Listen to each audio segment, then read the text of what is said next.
Hi everyone, welcome back to Books with Karen. I'm Karen and today's video is a to be read video. So this is my August TBR. I may not get them all read in August. I'm always very, what's the word I'm looking for? I'm always very confident that I'm going to read all of the books that I put on my TBR, but it doesn't usually happen because life gets in the way. But if it takes a bit longer, then it takes a bit longer. So I've put a selection of different books on here. You may have heard us talk about them before on book hauls, but I'm just going to go through them. The first one, sorry, I've got itchy nose. The first one is a book that is on my Kindle, which I think was on Kindle Unlimited, and it's called Three Mothers by Hannah Beckerman. I'll put the book cover here so you can see what it looks like. And it says, from the best-selling author of The Forgetting, a tense, character-driven suspense with the final twist that will make you gasp. I like a suspense thing and I like twists. So it says, a heartbroken mother. When 17-year-old Isla Richardson is killed in a hit-and-run incident, a community's lives are thrown into disarray. For Isla's mum, Abby, it is her second devastating bereavement, having lost her husband 5 years ago. As Abby begins to uncover secrets about Isla's life, she's forced to rethink everything she thought she knew about her family. For Abby's best friend, Nicole, the tragic death sets in motion a chain of events that will have irreparable consequences for her husband and her two teenage sons. For Jenna, Isla's death threatens to expose secrets about her son's past that she has done everything in her power to hide to secure him a better future. A tragedy unites them, but it could also tear their families apart. It says, ideal for fans of Louise Candlish, Lisa Jewell and Leanne Moriarty. Three Mothers is a tense, page-turning domestic suspense story, tackling friendship, family, social prejudice and the pressures facing young women. Three Mothers asks, how well do we really know our children and how far would any of us go to protect the people we love? That sounds like a really interesting book, so hopefully I will get to read that this month. The second one is from a series of books that I've been reading, and this is called Tales from the Cafe by Toshikazu Kawaguchi, and he is the best-selling author of Before the Coffee Gets Cold. So the books, they're quite short books, and they are translated from the Japanese, and I just find them, I think I've already read two of these, but I've read them in the wrong order. Don't think you need to read them particularly in the right order, but I may go back and read them again in the right order. And it's about this cafe in Japan where if you go in and you sit at a certain table and ask the owners, you tell the owners you want to go back into the past, you want to time travel back into the past, they will bring you a special cup of coffee. They'll pour you the cup of coffee as you sit at the table, and it takes you back to a time that you want to go to, where you can meet up with somebody else who has also been in that cafe and put something right. Or say something maybe that you wanted to say. You can't change the future, but you must have it all done by the time your coffee gets cold, or you will get stuck in the past. You won't be able to come back to the present, or you will be stuck at the table. You will be constantly at that table forever, like a ghost. It sounds weird, but it's not. There's usually 4 different stories within the book. They're all in the same cafe, so they've got the same staff from the cafe throughout all of the books. But the characters who go back into the past, they are all different, and their stories are usually heartwarming, inspirational.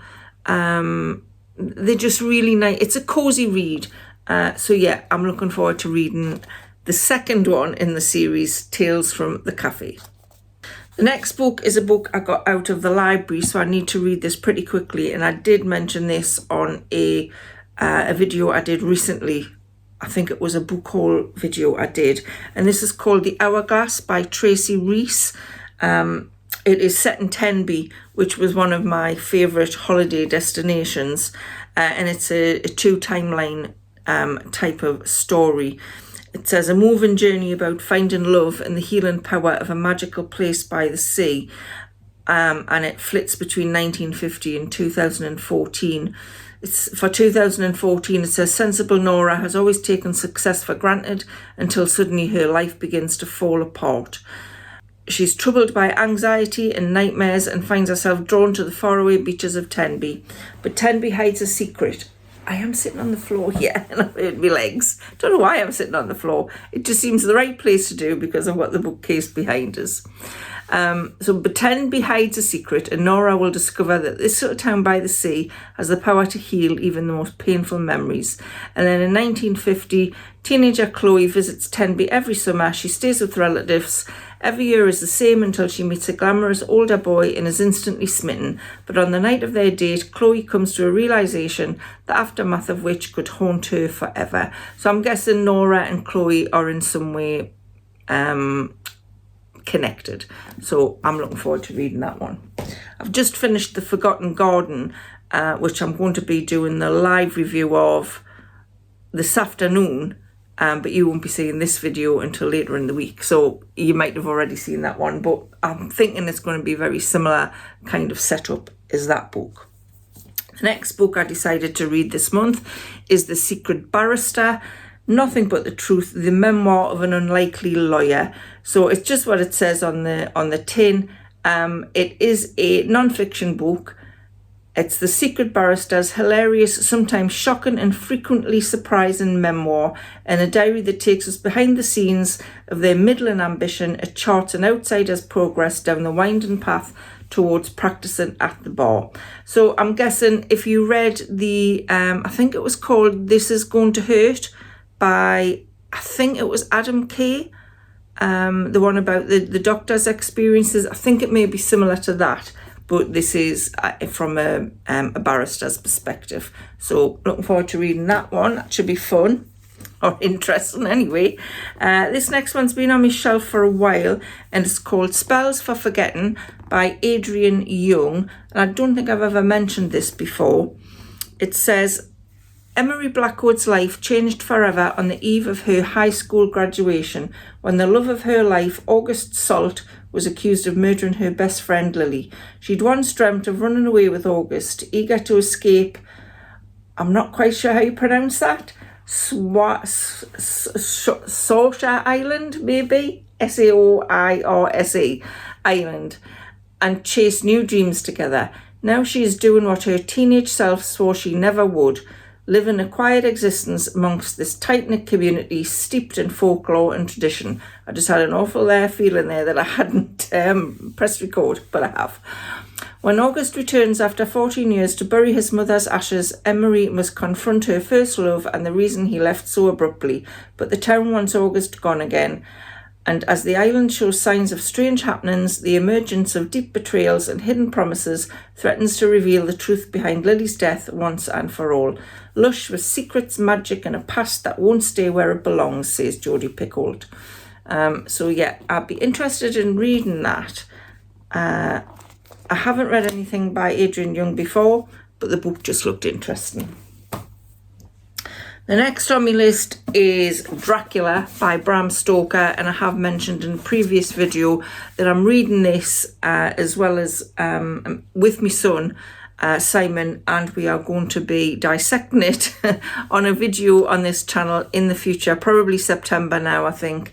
We're both going to read this one, so it's the original Bram Stoker one, so the writing is very small and I have heard it is quite hard to read. I have a feeling I have read this before. So we're going to read this, and we're also going to watch the film that was inspired by the Bram Stoker book with Anthony Hopkins and Keanu Reeves, and we're going to compare the book to the film. So yeah, I need to put that on my list for this month so we can get that video done next month. So I'm looking forward to that. I mean, everybody knows the plot of Dracula, so I don't think I have to read it. Hopefully. The next book I'm going to read is something that I've had on my shelf for quite a while, and this is Mary First, Queen of Sorrows by Alison Weir. I absolutely love books about the Tudor monarchs. Henry VIII is one of my, it sounds weird saying a favourite because he was a horrible, horrible, horrible person, but he fascinates us. I've just watched the series, 4 series of The Tudors on Channel 4. I have seen it before a while ago, the one with Jonathan Rhys-Meyers as Henry VIII. And it just, every time I watch it, it gobsmacks us. Not just how, well, mainly how women were treated. It was absolutely shocking. I wonder, to be honest, looking at how things were in the 1500s, how humanity has ever survived, you know, what with all of the religion. It just seemed like everyone's lives were ruled by religion. I'm guessing that was more the rich people rather than the poor people, because I reckon the poor people were probably just trying to, you know, make ends meet and get through. But it seemed like the world was ruled by religion, and if you weren't the right religion, then horrible things were done to you. I mean, it was shocking. And Mary is Henry VIII's first daughter. So he had Mary, Elizabeth and Edward. Elizabeth being Elizabeth I, who was Anne Boleyn's daughter, and Edward, who was Jane Seymour's son. And I don't know much about the lives of his children. So Alison Weir's books are fiction, but she is a historian, so it is based in fact. And she does give you the actual facts in the back of the book as well, and tells you where she's kind of embellished the fact to make a decent fiction. But she writes brilliantly. I love Alison Weir, so I'm really looking forward to reading this one. And the last book that I've got on my TBR for the month is a Sophie Hannah book. I love Sophie Hannah. The Couple at the Table says 6 couples, 1 honeymoon resort, an impossible murder. Now I think this has still got, I can't remember their names now, Simon and Charlie, the detectives, I think, who got married in a previous book. I haven't read a Sophie Hannah for quite a while. I may have to go back and read all Sophie Hannah books actually, because I don't remember much about them. But I do recall I liked the relationship between the detectives, Simon and Charlie. Charlie is a girl, it's short for Charlotte. So they are in this book as well. And it says, you're madly in love, newly married and at an exclusive resort. A nightmare dinner, you receive a note warning you to beware of the couple at the table nearest to yours. There are 5 other couples, any of them might have murder in mind. Who tried to warn you? Who was out to get you? And will you make it home alive? It says what Sophie Hannah and Agatha Christie have in common is a rare talent for fiendish unpredictability. Now, I have heard that this isn't as good as our previous ones, but I think when you've written as many books as Sophie Hannah has, I kind of guess the quality might dip a little. I'm hoping that's not the case. I'll read it with an open mind. It's not a very long book, so yeah, looking forward to reading that. The only other thing I wanted to mention was my new addition to my bookshelf, and this is the Sherlock Holmes Lego book nook. I'll kind of do a separate video and put it in here, kind of closing it and opening it, because it does close up to be a little book nook, and I just think this is so cute. We only got it a couple of weeks ago, and Warren, my husband, put it together last week, and it's just fantastic. It's got lots of little hidden bits on it, and it is, I mean, we're a bit of Lego fanatics at the moment.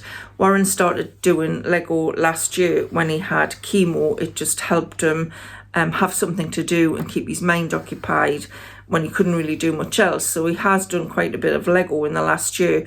This was one that I bought for myself, but I got Warren to do it for us because I decided to do the little ones. You can see these little happy plants here. These are also Lego. I put those together. But this book nook is just, I love it. It is just so spot on for a bookshelf. So if you're a book fanatic and maybe you like Lego, then this Sherlock Holmes book nook might be for you. You never know. I just got it from the Lego store. I'm not affiliated to them or anything like that. So that was what was on my August / maybe September TBR list. Let me know in the description box below if you've read any in the description box. Let me know in the comments below if you've read any of those books and what you thought of them, or what's on your TBR for the next month. Maybe it's something I also want to read. So thanks so much for watching, and I'll see you again next time.